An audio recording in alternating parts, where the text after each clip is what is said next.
Discuss कर लिए। चलिए स्टार्ट करते हैं। पहला ही क्वेश्चन आपके सामने, अच्छा क्वेश्चन है, पोल में आप जवाब देंगे और फिर हम उसको डिस्कस करेंगे। ठीक है जी। नमस्ते, हम राहुल, बहुत बड़े राहुल। चलिए आ जाइए, करते हैं कहानी शुरू। ए ऑप्शन 43% लोग। एनवीएस पे और कुछ डाउट्स आप लोगों के हैं तो वो मैं एक वीडियो बना दूंगी। कल भी मैं थोड़ी सी व्यस्त हूँ, परसों होपफुली बना दूंगी। अभी तो 2 से 22 जुलाई तक आपका फॉर्म फिलिंग जो है वो कंटिन्यू रहेगी ना, तो रिक्रूटमेंट में ऐसा गिवन है। फर्स्ट क्वेश्चन है, in order to promote and facilitate education, यानी समावेशी शिक्षा के को बढ़ावा देने, है ना, फैसिलिटेट, इंक्लूसिव एजुकेशन यहाँ लिखा होगा, लिखना चाहिए, टाइपिंग मिस्टेक है, ठीक है। यानी समावेशी शिक्षा मतलब सबको इंक्लूड करके शिक्षा देना। Which of the following set of measures have been proposed under right of persons with disabilities act 2016। Right of persons with disabilities act आज भी हम बैच में कर रहे थे, कई दिनों से चल रहा है ये, क्योंकि इसमें 21 डिसेबिलिटीज हैं, फिर उनको एक्सप्लेन करना, समझना चीजों को। तो समावेशी शिक्षा को बढ़ावा देना और सुसाध्य करने हेतु दिव्यांगजन अधिकार अधिनियम 2016, इससे पहले 1995 में एक पीडब्ल्यूडी एक्ट आया था जिसने रिप्लेस किया आरपीडब्ल्यूडी एक्ट, 2016 ने रिप्लेस कर दिया उसको। तो इंक्लूसिव एजुकेशन यानी एजुकेशन फॉर ऑल। आप लोग ए ऑप्शन 83%, कितने 53% लोग आंसर कर रहे हैं। तो चलिए पहले आंसर समझ लेते हैं, फिर उसके बाद कहानी समझेंगे। पहला ऑप्शन है, conduct survey of school going children in every 5 years, यानी विद्यालय जाने वाले बालकों का हर 5 वर्ष में सर्वेक्षण कराया जाए कि भाई वो कैसे सीख रहे हैं, सबको इंक्लूड किया जा रहा है या नहीं, सबकी नीड्स जो हैं वो फुलफिल हो रही हैं कि नहीं हो रही हैं, इंक्लूसिव एजुकेशन कामयाब हो भी पा रही है कि नहीं हो पा रही है। बिल्कुल सही बात है। Ensure uniform and standardised curriculum system for all. ये बात मैं इंडिविजुअल डिफरेंसेस के चैप्टर में भी डिस्कस करती हूँ कि यूनिफॉर्म इंस्ट्रक्शन, स्टैंडर्डाइज्ड इंस्ट्रक्शन, इसका मतलब होता है, यूनिफॉर्म का मतलब है एक रूप होना, यानी एक समान सभी के लिए इंस्ट्रक्शन या करिकुलम प्लान हो। ये प्रॉब्लम है, ये यूनिफॉर्म नहीं होना चाहिए, ये फ्लेक्सिबल होना चाहिए, ये डिफरेंशिएटेड होना चाहिए इंस्ट्रक्शन, ना कि यूनिफॉर्म। यूनिफॉर्म पहनने तक बहुत अच्छी बात है कि आप स्कूल में एक यूनिफॉर्म रखते हैं ताकि हर तबके का बच्चा जो है वो एक जैसा दिखे, या आपके जो भी डिफरेंसेस हैं वो स्कूल के बाहर रह जाएं, फिर आप एज एन इंडिविजुअल्स इक्वल्स की तरह आपको ट्रीट किया जाए स्कूल में। लेकिन जब बात यूनिफॉर्म में इंस्ट्रक्शन में आती है, यूनिफॉर्म इंस्ट्रक्शन की आती है, तो बात गड़बड़ हो जाती है। तो हमेशा याद रखिएगा, ये 2 वर्ड्स हैं जिनको दिमाग में बिठा लीजिए, क्योंकि कई लोगों को ये वर्ड्स देख के बड़ा अच्छा लगता है, वो इसी को आंसर लगा देते हैं। यूनिफॉर्म इंस्ट्रक्शन यानी एक रूप अनुदेशन। एक रूप अनुदेशन यानी एक जैसा अनुदेशन सभी के लिए। अब एक बच्चा है जिसको सुन के सीखना पसंद है, आप सबको देख के सिखा रहे हैं, तो कहां से मजा आएगा। तो एक रूप अनुदेशन यानी एक ही तरीका सबको पढ़ाने का, सबको एक डंडे से हाँक रहे हैं, तो वो नहीं करना होता। Don't beat everyone with the same stick, ठीक। तो यूनिफॉर्म इंस्ट्रक्शन। और दूसरा एक नेगेटिव वर्ड है आपका स्टैंडर्डाइज्ड करिकुलम। स्टैंडर्डाइज्ड करिकुलम, ये सुनने में अच्छे लगते हैं वर्ड, बट ये प्रैक्टिकली ठीक नहीं है। स्टैंडर्डाइज्ड करिकुलम यानी सभी के लिए एक जैसा करिकुलम, ठीक है। ये दोनों ही वर्ड्स नेगेटिव हैं, इनको आप यूज नहीं करते। ये चाइल्ड सेंटर्ड एजुकेशन के, इंक्लूसिव एजुकेशन के, इंडिविजुअल डिफरेंसेस की एजुकेशन के खिलाफ हैं, क्योंकि सबके लिए अगर एक तरीका अपनाएंगे तो कैसे सीखेंगे। जब बच्चों में डिफरेंस है, किसी को सुन के समझ में आता है, किसी को ग्रुप स्टडी पसंद है, किसी को अकेले पढ़ना पसंद है, किसी को कोई चीज करके दिखाने पे जल्दी से समझ में आ जाती है, कोई सुन के ही जल्दी से समझ लेता है, तो यूनिफॉर्म इंस्ट्रक्शन नहीं रख सकते। क्या रखेंगे, इस स्टैंडर्डाइज्ड करिकुलम को रिप्लेस कर देंगे फ्लेक्सिबल करिकुलम से, यानी लचीलापन होना चाहिए करिकुलम में, थोड़ा बहुत चेंज की संभावना होनी चाहिए बच्चों की नीड के अनुसार। दूसरा, इस यूनिफॉर्म इंस्ट्रक्शन को हम रिप्लेस करते हैं डिफरेंशिएटेड इंस्ट्रक्शन से।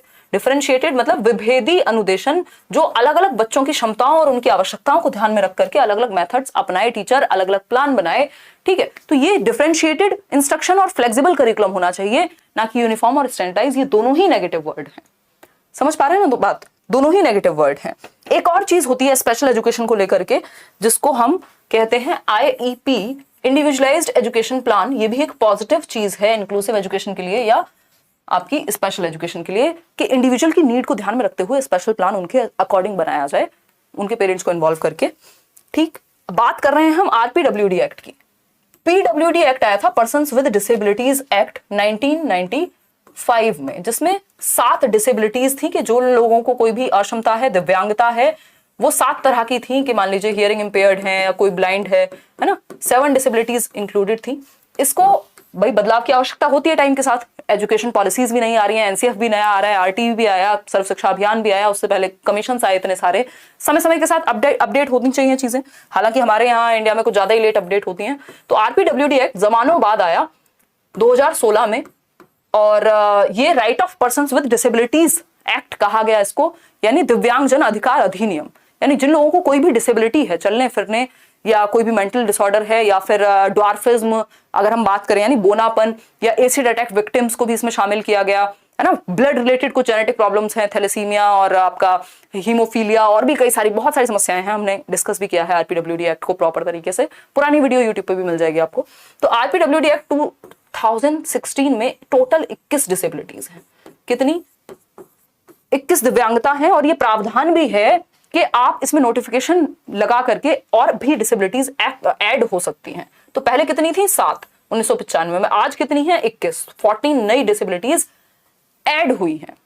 अच्छा, इसमें कौन से लोगों को बेनिफिट मिल पाएगा? जिनको 40% या उससे ज्यादा, 40% या उससे अधिक दिव्यांगता है, डिसेबिलिटी है, उनके पास सर्टिफिकेट होगा, और उनको गवर्नमेंट जॉब में भी 4% का रिजर्वेशन है, और भी बहुत सारी एक्टिविटीज हैं, पब्लिक फ्रेंडली जगहों पे वो जा सकते हैं, हर जगह पे बहुत सारे प्रावधान आरपीडब्ल्यूडी एक्ट में किए गए हैं। कुल मिलाकर के बात क्लियर हो गई मेरे ख्याल में, कोई दिक्कत नहीं है। आते हैं, बढ़ते हैं आगे। अब हम बात कर रहे थे यहाँ पे, पहला ऑप्शन था कि सर्वे हो, बिल्कुल ठीक बात है। Uniform and standardised curriculum system, ये गड़बड़ है। अभी यही हमने बात की, यूनिफॉर्म और स्टैंडर्डाइज्ड की बजाय डिफरेंशिएटेड और फ्लेक्सिबल करिकुलम होना चाहिए, लचीला हो और विभेदी हो, एक रूप ना हो सबके लिए, ठीक, क्योंकि सारे बच्चे एक ढंग से नहीं सीखते। सी ऑप्शन है provide books, other learning materials and appropriate assistive devices. भाई आप जो भी इस तरह की बुक्स हो गई, या फिर लर्निंग मटेरियल्स हो गए, या असिस्टिव डिवाइसेस क्या हो सकते हैं? कोई बच्चा है जिसको हियरिंग इंपेयरमेंट है, तो उसको ऐसा डिवाइस दिया ताकि वो मशीन से सुन पाए। बिल्कुल सही बात है, टीचिंग लर्निंग मटेरियल यूज हो रहे हैं यहाँ पे, कोई दिक्कत नहीं है यहाँ पे। फिर आता है fourth option, use of appropriate augmentative and alternative modes of communication, यानी कि जो नए ऑगमेंटेटिव एस्पेक्ट्स आ रहे हैं, या नए नए जो डिवाइसेस बन रहे हैं, ऑल्टरनेटिव मोड्स ऑफ कम्युनिकेशन है, डिफरेंट वेज से आप अपनी बात को कम्युनिकेट कर सकते हैं। अगर हम बात करते हैं स्टीफन हॉकिंग की, तो वो आंखों के जो उनके वो था, उस सेंसर से वो लिखते थे। तो इस तरह के जो भी टूल्स हम जितने भी नए कर सकें यूज, तो ये तीनों बातें सही हैं बी को छोड़ करके।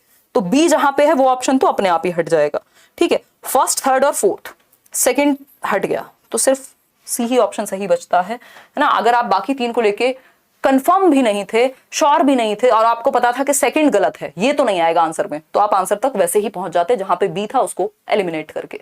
तो ये भी तरीका होता है आंसर करने का, ठीक है जी। आगे बढ़ेंगे, नेक्स्ट क्वेश्चन पे चलेंगे, है ना, नेक्स्ट क्वेश्चन पे चलेंगे। मैम व्लॉग की बात व्लॉग में करेंगे या संडे वार्ता को आ जाओ। तो C option is the right answer. आगे बढ़ेंगे नेक्स्ट क्वेश्चन पे। नेक्स्ट क्वेश्चन क्या है भाई? For the inclusion of students from religious minorities, जो धार्मिक माइनॉरिटीज हैं या अल्पसंख्यक हैं धार्मिक रूप से भारत में, उनके लिए एक टीचर को क्या करना चाहिए ताकि वो भी इंक्लूडेड या एक्सेप्टेड महसूस करें क्लास में, उन्हें भी लगे कि उनकी बात सुनी जा रही है, उनके लिए भी एक क्लासरूम है ना। पहला ऑप्शन है emphasise more on the differences than sameness across religions, यानी सभी धर्मों में समानता की बजाय अंतर पर ज्यादा जोर दें। तो अगर आप अंतर पर ज्यादा जोर देंगे तो एक दूसरे का सर फोड़ने की कोशिश करेंगे कि हम अलग, हम इस चीज को नहीं मानते, हम ये नहीं करते, तो ये भी सही तरीका नहीं हुआ। यहाँ प्रेजेंट दी एग्जाम्पल्स, आपको यूनिटी इन डाइवर्सिटी की बात करनी है। Present the examples of harmony among members of different religions, यानी विभिन्न धर्मों के सदस्यों के बीच सद्भाव के उदाहरण प्रस्तुत करें कि देखिए ये गांव है, ये शहर है, ये जगह है जहां पर अलग अलग धर्म के लोग रहते हैं और बहुत ही प्यार से सुकून से रहते हैं, है ना। इतनी बात क्लियर है। Promote the biases about beliefs, अगर आप बायस आपने मान लिया है कि किसी जाति समुदाय के लोग ऐसे ही हैं, तो फिर ये और दंगे का कारण बनेगा। फिर आता है D option, strengthen the stereotypes related to particular religion, कि आप जो स्टीरियोटाइप, जो पूर्वाग्रह चले आ रहे हैं कि इस जाति के लोगों को इंक्लूड नहीं करना, इस जाति के लोग ऐसे होते हैं, इस जाति के लोग अच्छे होते हैं, इसके बुरे होते हैं, तो वो फिर गड़बड़ है, आप बच्चों में गलत चीजें भर रहे हैं। तो B option is the right answer कि present the examples of harmony, आपको सदस्यों के बीच सद्भावना का जो विचार है उसको प्रमोट करना है, वैसे एग्जांपल्स देने हैं जहां पे भाईचारे को प्रमोट आप कर रहे हो। तो B option is the right answer. आगे बढ़ें, एज अ टीचर आप कट्टरपंथी नहीं हो सकते, वो फिर प्रॉब्लम हो जाएगी, है ना। फिर आप उन लोगों को भी उन लोगों के साथ भी गलत कर देंगे जो गलत थे ही नहीं, ठीक है। तो आपको बेसिकली सेंसिटिव होना है एज अ टीचर, आपको कंपैशनेट होना है एज अ टीचर, आपको ह्यूमंस की तरह देखना है लोगों को, आपके पर्सनल बिलीफ्स को साइड में रख के। वैसे तो होना तो ये चाहिए कि आप न्यूट्रल ही हो चीजों को लेके, अगर नहीं भी हैं, कट्टरपंथी भी हैं, भगवान जाने आपके मन में कोई एक एक्सट्रीम आइडिया भी है, तब भी कोशिश ये कीजिए कि उन सब चीजों को आप पर्सनल लाइफ में क्या मानते हैं साइड रख दीजिए। जब आप क्लासरूम में हैं तो वो आपके लिए एकदम आपका पूजा वाला स्थल है, पूजनीय जगह है, वो एकदम सेक्रेड प्लेस है, तो वहां आपको बच्चों को ह्यूमंस की तरह ट्रीट करना है। क्वेश्चन नंबर 3 देखिए, dysgraphia is primarily associated with difficulty in. Dysgraphia जो है, अगर डिस्ग्राफिया है किसी को तो उसको किस तरह की कठिनाई होगी ये पूछा है। 78% लोग सही आंसर दे रहे हैं, जो कि है डी ऑप्शन। आसान उत्तर है, रीडिंग नहीं, डिसलेक्सिया में होती है रीडिंग की समस्या। जो ईशान अवस्थी वाला एग्जांपल हम तारे जमीन पर कर लेते हैं वो डिसलेक्सिया का है। वुमन ईरानी जो वायरस बने थे 3 इडियट में, उनको ये रियलिटी में भी, और भी बहुत सारे लोगों को एग्जांपल इस तरह के हैं। थिंकिंग का यहाँ कोई बात ही नहीं है। वॉकिंग में एक बार को डिस्प्रेक्सिया में हो सकती है दिक्कत, क्योंकि वो मोटर स्किल्स रिलेटेड प्रॉब्लम है, ठीक है। राइटिंग में होता है डिस्ग्राफिया। ग्राफ आप बनाएंगे किससे? लिख करके बनाएंगे, हाथों से बनाएंगे ग्राफ। तो ग्राफ से याद रखना है लिखना, ग्राफिया मतलब लिखना। तो ऐसे बच्चे की जो राइटिंग होती है वो अपठनीय होती है, इलेजिबल होगी। इलेजिबल होगी, लेजिबल का मतलब होता है पढ़ने योग्य, बट इलेजिबल, इल लग गया दैट मींस पढ़ने योग्य नहीं है, ठीक। तो आप पढ़ नहीं पाएंगे इस बच्चे की राइटिंग जिसको डिस्ग्राफिया होगा, उसने कुछ भी कीलम काटी किया हुआ होगा। आगे बढ़ेंगे क्वेश्चन नंबर 4 पर। क्वेश्चन नंबर 4 देखिएगा एक बार। क्वेश्चन नंबर 4 है आपका, विच of the following practice will be helpful, ये 2 बार इसमें टाइप हो गया, will be helpful in ensuring successful inclusion of students with visual impairment. यानी कौन सी एक प्रैक्टिस जो है वो हेल्पफुल होगी यदि आपको उन बच्चों को इंक्लूड करना है जो दृष्टि बाधित हैं, जिनको देखने में समस्या है, उन बच्चों को क्लास में सिखाने के लिए आप क्या क्या करेंगे। तो पहला ऑप्शन है बुक्स विद स्मॉल प्रिंट, यानी जिनको देखने में समस्या उनको और छोटा लिखेंगे, बिल्कुल इतना इतना लिखेंगे। जो नॉर्मल बच्चे को नहीं देख पा रहा, जिसकी आईसाइट ठीक है, आप वो उस बच्चे को दिखा रहे हैं जिसको देखने में दिक्कत है, तो ये तो गलत तरीका है।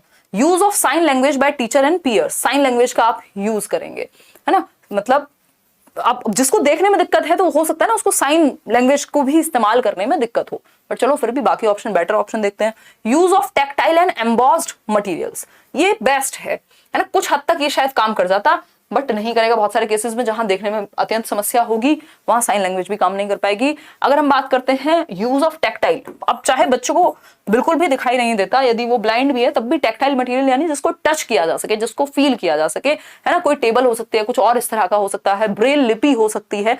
एम्बॉस्ड मटेरियल जो थोड़ा उभरा हुआ हो, जिसको वो टच करके समझ पाए। तो ये स्पर्शनीय और उभरी सामग्री का प्रयोग आप विजुअली इंपेयर्ड बच्चों के लिए करते हैं। ये बात आप बिल्कुल सही कह पा रहे हैं, सही उत्तर दे रहे हैं।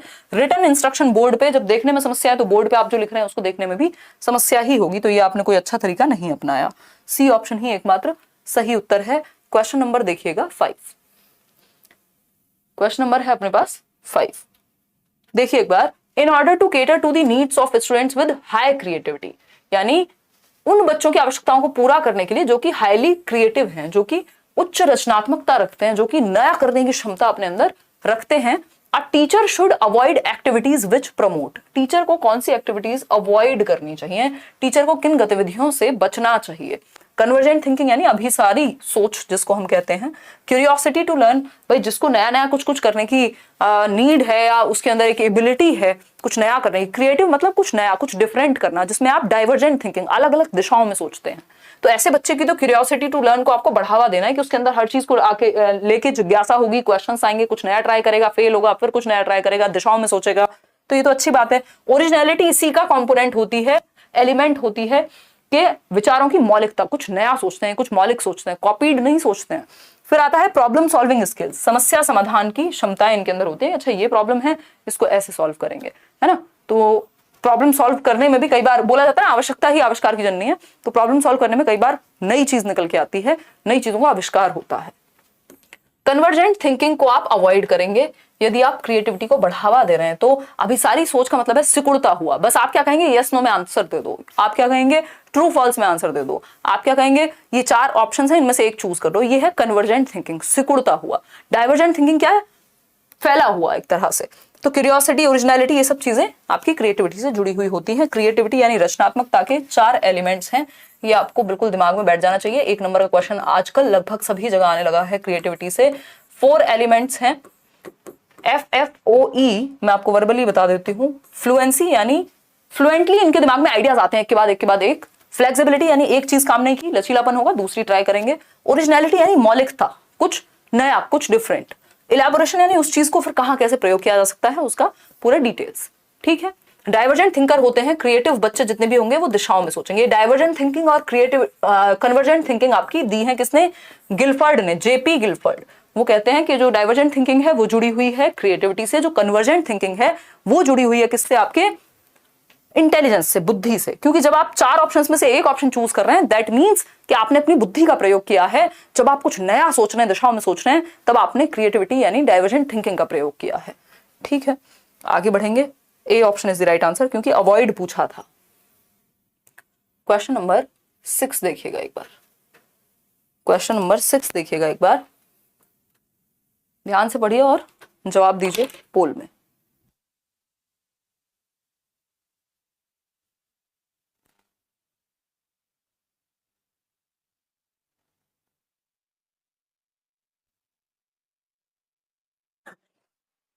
देखिएगा एक बार, सीटेट बैच में अभी भी एडमिशन ओपन होंगे मेरे ख्याल में, देखिएगा, क्योंकि नेक्स्ट बैच तो फिर नोटिफिकेशन आए तब तो निकलेगा। प्रीवियस जितनी क्लास हो चुकी है वो रिकॉर्डेड मिल जाएंगी, डोंट वरी।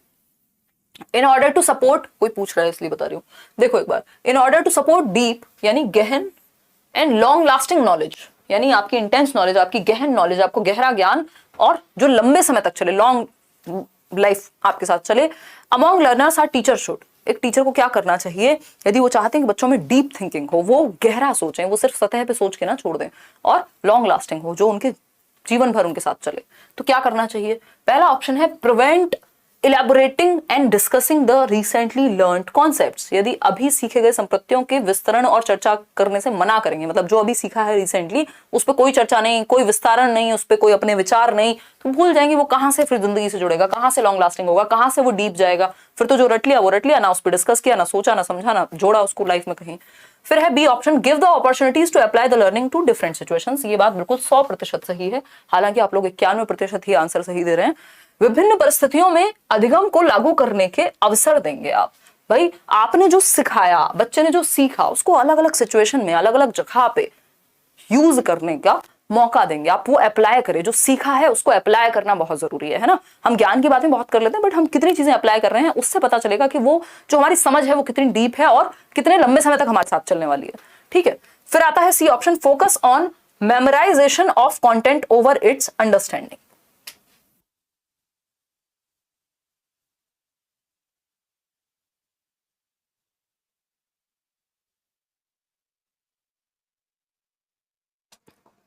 सी ऑप्शन है focus on memorisation of content over its understanding, यानी आप बच्चे को समझने की बजाय कंटेंट आप कह रहे हैं याद कर लो, तो इससे तो कोई डीप समझ तो बनने नहीं वाली, फिर तो वही होगा जो 3 इडियट्स में वो कौन था, चतुर रामलिंगम, है ना, वो बस कुछ भी रिपीट ही करेगा, फिर वो एक टेप रिकॉर्डर की तरह, अगर सिर्फ याद कराया है, अंडरस्टैंडिंग नहीं हुई है तो।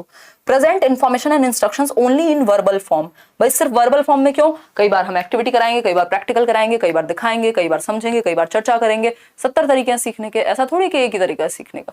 समझ पा रहे हो ना बात को। सृजनात्मक बालकों को आप डिटेल में पढ़ा दीजिए, ठीक है शोभित, कर लेंगे डिस्कस किसी दिन, है ना। चलिए खैर आगे बढ़ते हैं क्वेश्चन नंबर 7 पर। अब ये आपके फेवरेट क्वेश्चंस हैं, असर्शन और किसके, रीजनिंग के। अगर हम बात करें, एक स्टेटमेंट दिया हुआ है, ये कथन है और ये इसका कारण है या फिर तर्क है। अब असर्शन क्या है, a teacher should encourage her students to make intuitive guesses about answer to a question, यानी कि एक शिक्षिका को अपने विद्यार्थियों को किसी प्रश्न के उत्तर के बारे में सहज ज्ञान युक्त अनुमान लगा देना चाहिए, कि भाई कोई क्वेश्चन आपने दिया और आपने कहा बच्चों को अच्छा तुम सोचो क्या आंसर हो सकता है, अच्छा सोचो इसका कारण क्या हो सकता है, तो उनके मन में जो जो आ रहा है इंट्यूटिवली वो बताए जा रहे हैं, चाहे वो गलत हो चाहे वो सही हो, उनके मन में जो सहजता से आ रहा है वो प्रदर्शित कर रहे हैं, प्रकट कर रहे हैं, एक्सप्रेस कर रहे हैं। अब इसका रीजन क्या है, बात तो सही है, इसमें क्या दिक्कत है, आपको इंट्यूटिव गैस लगाने देना है, ऐसा थोड़ी कि बच्चा रटे रटाए सही आंसर दे देगा सारे, वो सोचेगा कि क्या चीज कैसे हो सकती है, जो उसका अनुभव होगा उसके आधार पर वो अभिव्यक्त करेगा अपने आप को।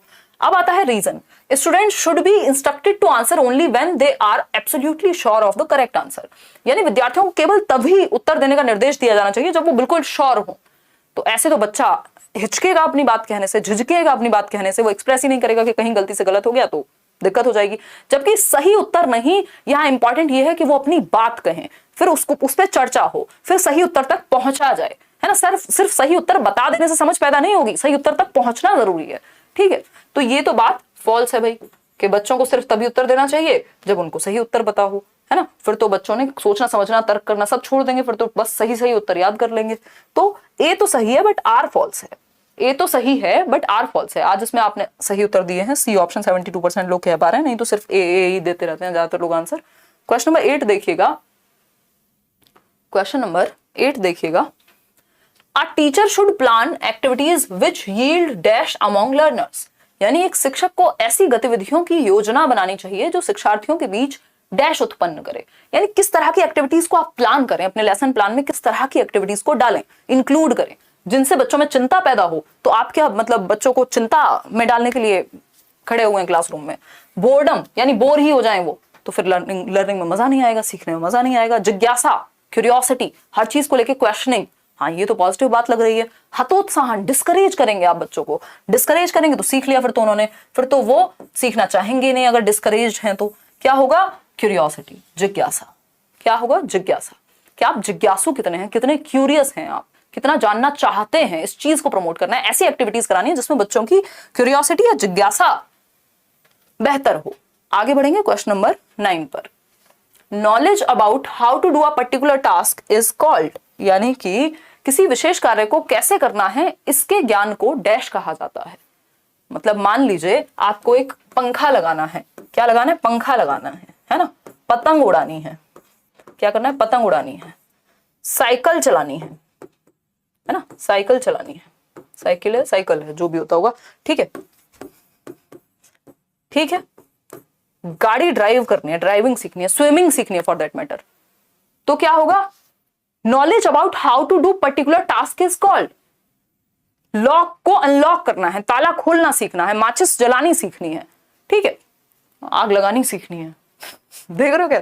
देखो एक बार, अगर हम बात करें तो knowledge about how to do a particular task, यानी ये नॉलेज के किसी टास्क को करना कैसे है, ये किस तरह की नॉलेज के अंदर आएगी। हम जनरली जब नॉलेज पढ़ते हैं तो हम समझते हैं कई प्रकार, स्पेशली 2 प्रकार जरूर हम समझते हैं, एक होता है डिक्लेरेटिव, दूसरा होता है प्रोसीजरल नॉलेज, ठीक है। अगर हम बात करें एसिमुलेटिव नॉलेज, जैसा यहाँ पे कुछ नहीं है कि जो आपने ऐड किया बस ये तो वही हो गया, अब आपके दिमाग में बहुत सारी चीजें होंगी, वो सब एसिमुलेटिव नॉलेज में है कि आपने बस ऐड की हुई है ब्रेन में अपने, कभी प्रैक्टिकली की नहीं की। यहाँ पे बात हो रही है जब आप प्रैक्टिकली किसी काम को करना सीख रहे हैं तो कौन सी नॉलेज का यूज होगा। कंडीशनल नॉलेज, कोई कंडीशन लगा करके आपको वो सिखा दी गई, ऐसी कोई बात नहीं है। डिक्लेरेटिव नॉलेज होती है जब आपको डिफाइन करना आता हो, किसी चीज को डिक्लेयर करना आता हो, जब आप उसको परिभाषित कर सकें, उसको कहते हैं डिक्लेरेटिव नॉलेज। लेकिन जब किसी काम को करना हो तो वो प्रोसीजर है अपने आप में, वो प्रोसीजरल नॉलेज कहलाएगी, वो प्रक्रियात्मक ज्ञान कहलाएगा, ठीक है भाई। आप फैन को लगा रहे हैं अगर, तो आपने देखा होगा कभी जो भी इलेक्ट्रिशियन आएंगे तो वो एक प्रोसीजर फॉलो करेंगे, है ना। कि अगर हम बात करें आप पतंग उड़ाना सीख रहे हैं तो वो भी एक प्रोसीजर है कि आप उसके बाद ये हटा दो ना पोल, उसके बाद ये करेंगे, उसके बाद वो करेंगे, ठीक। तो ये क्या हुआ? एक प्रोसीजर हुआ, स्टेप्स हैं उसको करने के कुछ। जब आप साइकिल चलाना सीख रहे हैं तो आपको पता है ये बैलेंस बनाना है, ये पैर लगाने हैं और फिर उसको ऐसे, प्रोसीजर है एक, ठीक है।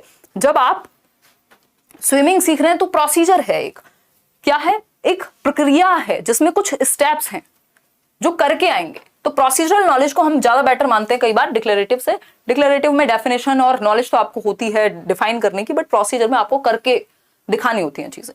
तो ये प्रोसीजरल नॉलेज हुई जब आप किसी चीज को करना सीख रहे हैं, किसी टास्क को। अब आते हैं 10th क्वेश्चन पे। देखिएगा एक बार, क्वेश्चन नंबर 10 क्या कहता है भाई? विच of the following doesn't promote meaningful learning, यानी इनमें से कौन सा प्रमोट नहीं करता मीनिंगफुल लर्निंग को। अर्थपूर्ण अधिगम को कौन सा एक ऑप्शन प्रमोट नहीं करता? अर्थपूर्ण अधिगम क्या है? जिसको पियाजे, वाइगोस्की, रचनात्मकतावाद यानी कंस्ट्रक्टिविज्म फॉलो करता है, मानता है, एनसीएफ भी मानेगा। यानी मीनिंगफुल लर्निंग बहुत इंपॉर्टेंट है। मीनिंगफुल लर्निंग वो होगी जिसको आप रियल लाइफ से जोड़ दें, जो बच्चे के जीवन से जुड़ जाए, वही तो मीनिंगफुल है ना। वो एग्जाम्पल जो आपके जीवन से जुड़ जाए, पतंग उड़ाना पता है हम सबको, है ना, आपके लिए कहीं ना कहीं रियल लाइफ एग्जाम्पल है वो, तो वो आपके लिए मीनिंगफुल हो गया। कोई ऐसा एग्जाम्पल जो आपने कभी किया ही ना हो, जैसे जहाज उड़ाना, आपने कभी किया नहीं, ना कभी देखा किसी को, वीडियो में देख लिया तो देख लिया, ठीक, तो वो मीनिंगफुल नहीं हो पाएगा, वो सिर्फ रटने वाली बात हो जाएगी। 2 तरह की लर्निंग है, एक मीनिंगफुल है, दूसरा रोट लर्निंग है, रट्टा लगाना। तो रट्टा इंपॉर्टेंट नहीं है, मीनिंगफुल लर्निंग इंपॉर्टेंट है, अर्थपूर्ण अधिगम इंपॉर्टेंट है। डी आंसर दे रहे हैं 90% लोग। मीनिंगफुल लर्निंग के लिए आपको क्या नहीं करना है? एक्सप्लोर करने देना है बच्चे को, अन्वेषण करने देना है, इंक्वायरी करने देनी है, घूमने फिरने देना है, मतलब कि उसको एक्सप्लोर करने देना है, एक्टिविटी करने देनी है। इंटरेक्शन भी, जब वो 4 लोगों से बात करेगा, डिस्कस करेगा, तो मीनिंगफुल लर्निंग होगी, कुछ नया सीखेगा। मेटाकॉग्निशन होता है कि आप अपने ही बारे में, अपने ही संज्ञान को लेके, अपनी ही एक्टिविटीज को लेके क्या है, अवेयर हैं कि क्या कैसे प्लान करना है, कैसे रिव्यू करना है, कैसे रिफ्लेक्ट करना है, कैसे करेक्ट करना है। ठीक है जी। अगर हम बात करें डी ऑप्शन की, जो कि आप लोग ज्यादातर लोग सही उत्तर दे भी रहे थे, पैसिव ऑब्जर्वेशन। पैसिव ऑब्जर्वेशन होती है कि बच्चा बिल्कुल रोबोट की तरह बैठा हुआ है, वो कोई एक्टिविटी नहीं कर रहा, बस देखे जा रहा है देखे जा रहा है, तो इससे मीनिंगफुल लर्निंग नहीं होगी, है ना, इससे जीवन से नहीं जुड़ेगा कुछ। तो एक्टिव होना है बच्चे को, पैसिव नहीं होना। D option is the right answer. Question number 11 देखिएगा एक बार। क्वेश्चन नंबर 11 है implicit and explicit knowledge. Implicit मतलब जो आंतरिक रूप से हो, एक्सप्लिसिट जिसको आप बाहर भी व्यक्त कर पाए, of our own abilities and the strategies which we can use in given situation depending on the demands of the task in front of us is called dash knowledge। हमारी अपनी क्षमताओं और दिए गए कार्य की मांगों के अनुसार उस स्थिति में उपयोगी रणनीतियों की समझ का परोक्ष और प्रत्यक्ष बोध क्या कहलाता है। यानी कि मेरी क्या एबिलिटीज हैं किसी काम को करने की, कोई टास्क अगर मेरे सामने आया है ना, और उसकी चैलेंजेस क्या होंगे, उस काम को करने के लिए क्या चैलेंजेस चाहिए होंगे, और मेरे पास क्या क्षमता है, इस बारे में मैं क्या हूं, अवेयर हूं। ठीक है, और क्या स्ट्रेटजीज जरूरी होंगी, क्या प्लानिंग जरूरी होगी, क्या समझ जरूरी होगी, इस बात का परोक्ष यानी इम्प्लिसिट, आंतरिक रूप से भी और बाहरी रूप से भी आपको स्टेप्स पता है, या प्लानिंग आप कर रहे हैं एक्सटर्नली भी, ये क्या कहलाएगा, ये कहलाता है मेटा कॉग्निशन। परासंज्ञान या अधिसंज्ञान यानी थिंकिंग अबाउट थिंकिंग, कि आपको पता है अंदर से इम्प्लिसिटली भी और एक्सप्लिसिटली भी। ठीक है, मतलब कि किसी काम को आपको करना है तो उसकी क्या चैलेंजेस होंगे, आपकी क्या क्षमताएं हैं, आप बेसिकली अवेयर हैं, अवेयरनेस ऑफ द अवेयरनेस कहते हैं इसको। ठीक है, यहाँ डिक्लेरेटिव एपिसोडिक प्रोसीजरल नहीं चलेगा क्योंकि बात कुछ और हो रही है। C option. आगे बढ़ेंगे क्वेश्चन नंबर 12। मेटाकॉग्निशन पे भी एक वीडियो आपके लिए आएगा। क्वेश्चन नंबर 12 देखिए, while solving a problem a student is referring to the similar kind of problems and drawing indications to solve the current problems. This is an example of what? एक समस्या को हल करते समय एक विद्यार्थी समरूप समस्याओं को उद्धृत कर रहा है। यानी कि मान लीजिए एक प्रॉब्लम है जो कि मान लीजिए नाउन का एक टॉपिक है, उस पर कुछ प्रॉब्लम है। ठीक, तो उसी तरह के एग्जाम्पल्स, मान लीजिए उसने सीखा कि किसी पर्सन प्लेस और थिंग के नाम को हम नाउन कह रहे हैं, है ना, तो उसने क्या दिया, कुछ यहाँ पे लिखा कि राम लिखा, तो उसको पता है नाउन है। उसने इसी तरह का कोई और चीज, सिमिलर चीज लेकर के आया, शाम लिखा, उसने कहा ये भी नाउन है ना। उसने कहा दिल्ली लिखा उसने, कि अच्छा नाम तो ये भी है, तो ये भी नाउन है। तो मतलब एक जैसी सिमिलर काइंड ऑफ प्रॉब्लम्स को वो क्या कर रहा है, सॉल्व करने की कोशिश कर रहा है। इसको हम एनालॉजी कहते हैं, एनालॉजिकल थिंकिंग कहते हैं। एनालॉजिकल का मतलब होता है समान, जिसमें समानता हो जिन चीजों में, है ना, एनालॉजिकल। कि हमारी जो आंखें हैं वो कैमरा के जैसी हैं, ये मैंने आपको एनालॉजी दी है। ठीक है, अनुरूपक सोच यानी अनुरूप जो सिचुएशन है उसके अनुरूप जो समस्या है उसी के समान बाकी समस्याएं प्रेजेंट की गई हैं, अनुरूपक सोच।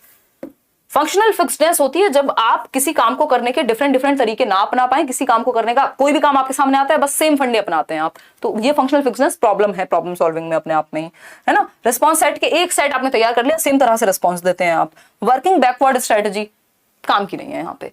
ठीक है, आगे बढ़ेंगे नेक्स्ट क्वेश्चन पे, क्योंकि बात चल रही है कि सेम तरह की प्रॉब्लम। क्वेश्चन नंबर 13 देखिएगा एक बार, जवाब दीजिएगा, पोल में पढ़ लीजिए, बड़ा क्वेश्चन है। 2 क्वेश्चन और हैं, हम जस्ट 15 क्वेश्चन ही कर रहे हैं क्योंकि एक्सप्लेनेशन काफी हो जाती है।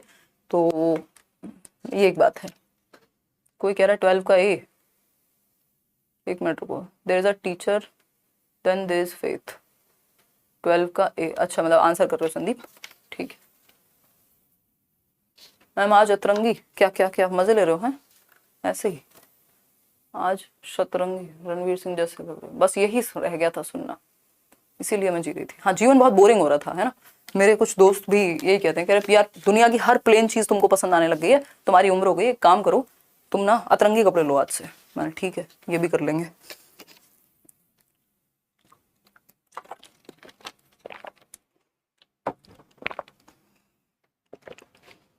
पहले आप लोगों को फोटो शेयर किया करूंगी, फिर कुछ लिया करूंगी, ठीक है, मजाक करें। चलो आ जाओ फटाफट से। अगर हम बात करते हैं क्वेश्चन नंबर 13 की, जो कि आप आंसर कर रहे हैं 88% लोग, ए ऑप्शन। देखिए, during discussion on a scientific concept, एक वैज्ञानिक संप्रत्यय पे चर्चा हो रही थी।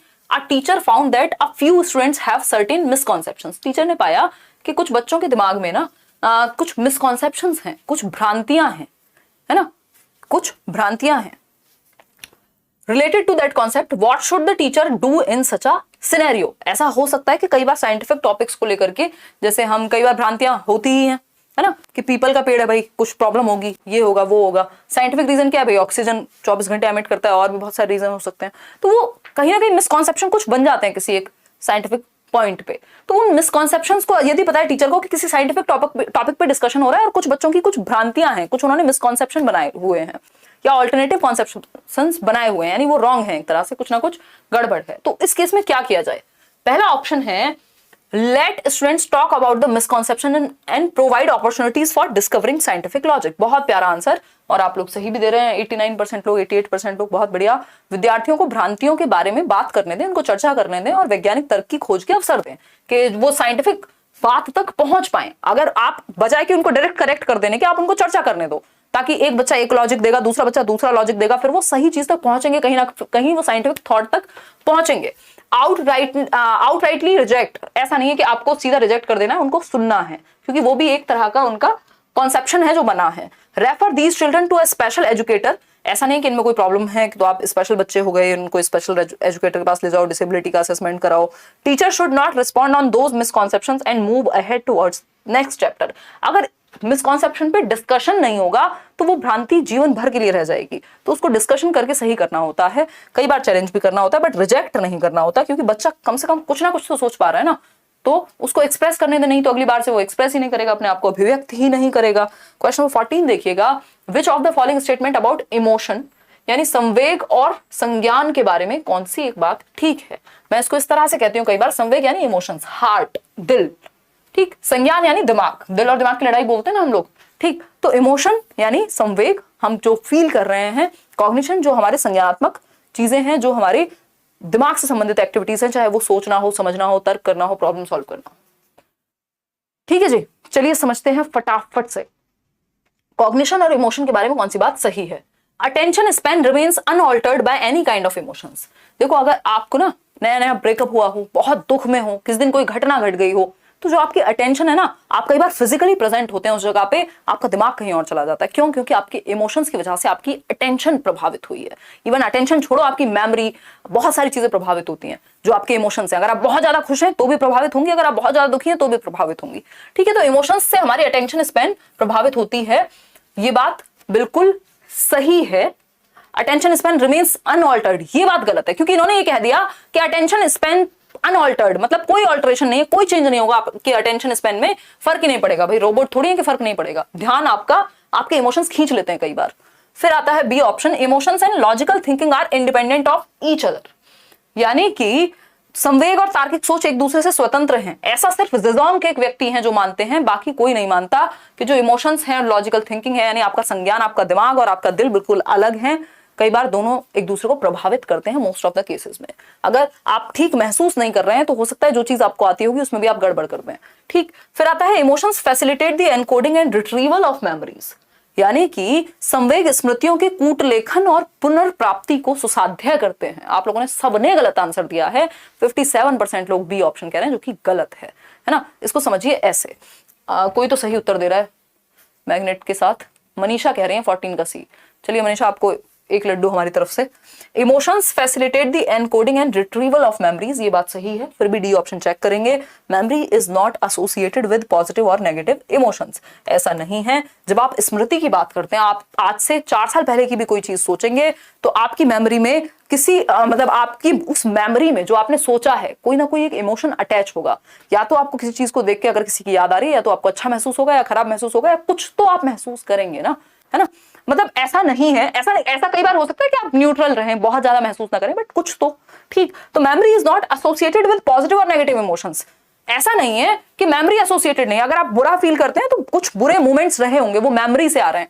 ठीक, ऐसा भी नहीं है। तो emotions and logical thinking independent नहीं हो सकते। ये बात सही है कि emotions facilitate the encoding and retrieval of memories, यानी जो आपके इमोशंस हैं, जो आपके संवेग हैं, फियर, एंगर, लव और बहुत सारे इमोशंस हैं हमारे, जो आपके मैकडूगल हैं, वो कहते हैं कि 14 इंस्टिंक्ट होते हैं जिनसे जुड़े हुए 14 इमोशंस होते हैं, जो प्रवृत्तियां हैं आपकी उनसे जुड़े हुए संवेग होते हैं। ठीक, इंस्टिंक्ट थियरी है उनकी। Emotions facilitate the encoding and retrieval of memories, यानी मान लीजिए आप अच्छा महसूस कर रहे हैं तो आप किसी मेमोरी को क्या कर लेंगे, एनकोड कर लेंगे। एनकोड मतलब ऐड करना, एक तरह से आपके अंदर भर गई वो चीज, है ना। आपने वो जैसे कंप्यूटर में सॉफ्टवेयर में आप कुछ एनकोड कर रहे हैं वैसा आपने कर लिया उसको, है ना। क्योंकि आप जैसा भी महसूस कर रहे थे, आप किसी की बुरी बात नहीं भूल पाते, किसी की अच्छी बात नहीं भूल पाते, कुछ अच्छी मेमोरीज आपको याद रहती हैं, कुछ बुरी आपको याद रहती हैं। क्यों? क्योंकि कोई ना कोई एक इमोशन एसोसिएटेड है उससे, ठीक है। तो और फिर वो रिट्रीवल ऑफ मेमोरीज, जैसा आपने महसूस किया वो मेमोरीज आप क्या है, रिट्रीव कर पाएंगे। तो हम कह सकते हैं कि इमोशंस जो हैं वो संवेग स्मृतियों के कूट लेखन के, कैसे आप मेमोरीज को एनकोड करेंगे उसमें इमोशंस का रोल है कि आपने कैसा महसूस किया। वैसे ही आप मेमोरी को एक ही चीज, एक ही इंसिडेंट दो व्यक्तियों के लिए अलग अलग हो सकता है। क्यों? क्योंकि दोनों के इमोशंस अलग अलग होंगे, इसलिए उनकी दोनों की मेमोरी में अलग तरह से फीड हुआ होगा। तो एनकोडिंग को आप ये मान सकते हो कि फीड करना इमोशंस पे निर्भर करता है, इमोशंस से कहीं ना कहीं प्रभावित होता है। और जब आपको वो मेमोरी रिट्रीव करनी है, उसको वापस लाना है, याद करना है, तब भी कोई ना कोई इमोशंस जुड़ा हुआ होगा। तो दोनों ही चीजों में हेल्पफुल है, फैसिलिटेशन होता है इमोशंस का। क्वेश्चन नंबर 15 देखिए, आज के लिए आखिरी सवाल है। लाइक शेयर करना आप भूल जाते हैं और मैं भी कहना भूल जाती हूँ लास्ट तक। 4200 लोग देख रहे हैं और सिर्फ 2600 लोगों ने लाइक किया। Which of the following belief is likely to keep a student motivated for future attempt. यानी कि कौन सा एक बिलीफ, बिलीफ मतलब मानना, हमारा विश्वास, एक likely to keep a student motivated for future attempt. मान लीजिए आप आज फेल हो गए या पास भी हो गए, तो कौन सी एक चीज, कौन सा एक बिलीफ होगा इन चार ऑप्शंस में से जो आपको फ्यूचर में मोटिवेटेड रखेगा कि आप एफर्ट जारी रखें या आप रुके नहीं, है ना। आज इतने कम क्वेश्चंस, अंकिता को ज्यादा क्वेश्चंस चाहिए होते हैं। अंकिता आजकल थोड़ा एनर्जी का और थोड़ी सी बिजी चल रही हूँ, तो उस चक्कर में एक्सप्लेनेशन काफी लंबा चला जाता है। तो उस केस में हम थोड़ा सा कम कर रहे हैं क्वेश्चन, बट दैट्स ओके। 20 कर लेंगे, किसी दिन 20 करेंगे, किसी दिन 30 भी करेंगे, किसी दिन 15 भी करेंगे। सही है कामिनी, समझा दो संदीप को, शायद आपकी बात मान ले, हमारी तो मान नहीं रहे। देखिए एक बार अगर हम बात करें लास्ट क्वेश्चन आज के लिए कि कौन सा एक बिलीफ बच्चों को मोटिवेटेड रखेगा आगे फ्यूचर में कोई एक्टिविटी करने के लिए। ये शेर, चीते, बिल्ली, बंदर सब भेज दिया आपने आज की चैट में। चलिए पीयूष पढ़ लो, पढ़, कुछ नहीं रखा इन बातों में। देखिए अगर हम बात करें I am not intelligent and effort won't make any difference to my ability. अगर ये बच्चा कोई ये बिलीफ रखता है, ये मानता है कि वो इंटेलिजेंट ही नहीं है, वो बुद्धिमान ही नहीं है और कुछ भी मेहनत करने से कुछ नहीं होगा क्योंकि उसमें बुद्धि नहीं है, तो इस केस में अगर किसी ने ऐसा मान लिया तो आगे मेहनत करेगा ही नहीं, क्योंकि उसने तो कह दिया मैं तो बुद्धिमान हूं ही नहीं। तो ये तो बिल्कुल गलत बिलीफ है आगे मोटिवेशन बनाए रखने के लिए। I am capable of doing given task if I put required effort in my attempts. यानी अगर मैं अपने प्रयत्न में आवश्यक प्रयास करता हूं, यानी जो नीडेड मेहनत है अगर वो मैं करता हूं या करती हूं किसी काम को करने में, तो मैं सफल हो जाऊंगी, मैं सक्षम हूं इस काम को करने में, मैं इस एग्जाम को निकालने में सक्षम हूं यदि मैं सही ढंग से, सही तरीके से एफर्ट पुट करूं, सही मेहनत करूं। अगर हम पहले ही ये मान लेंगे कि ये चीज हमसे होगी ही नहीं, तो बेशक हम उसको करें बट कर नहीं पाएंगे, ठीक है। तो ये जरूरी है कि ये वाला बिलीफ बेस्ट है किसी भी काम में मोटिवेटेड रहने के लिए कि भाई I am capable of doing this task, मैं ये कर सकता हूं और इसलिए बस मुझे सही मेहनत करने की जरूरत है ना, सही एफर्ट डालने की जरूरत है इस चीज में। आई एम अनलकी पर्सन, ये लकी और अनलकी का खेल से कुछ होने वाला नहीं है, क्योंकि आप वो करेंगे जो आपके कंट्रोल में है ना। मतलब लकी और अनलकी सोच के आप मेहनत करना बंद कर दें तो फिर तो 100% कुछ नहीं होना। I lack the ability to do well in science and it is beyond my control to change it. यानी इस विज्ञान में तो मेरा क्षमता ही नहीं है, मेरी तो क्षमता की बात नहीं है, इंटरेस्ट आप अगर बना रहे हैं तो क्षमता भी हो जाएगी। मतलब ये पॉजिटिव बिलीफ नहीं है बच्चों को मोटिवेटेड रखने में। B option is the right answer. अगर मैं अपने प्रयत्न में आवश्यक प्रयास करता हूं, यदि मैं नीडेड मेहनत करता हूं या करती हूं सही दिशा में, तो I have the capability to do this particular task. ठीक है, इतनी बात क्लियर है आज।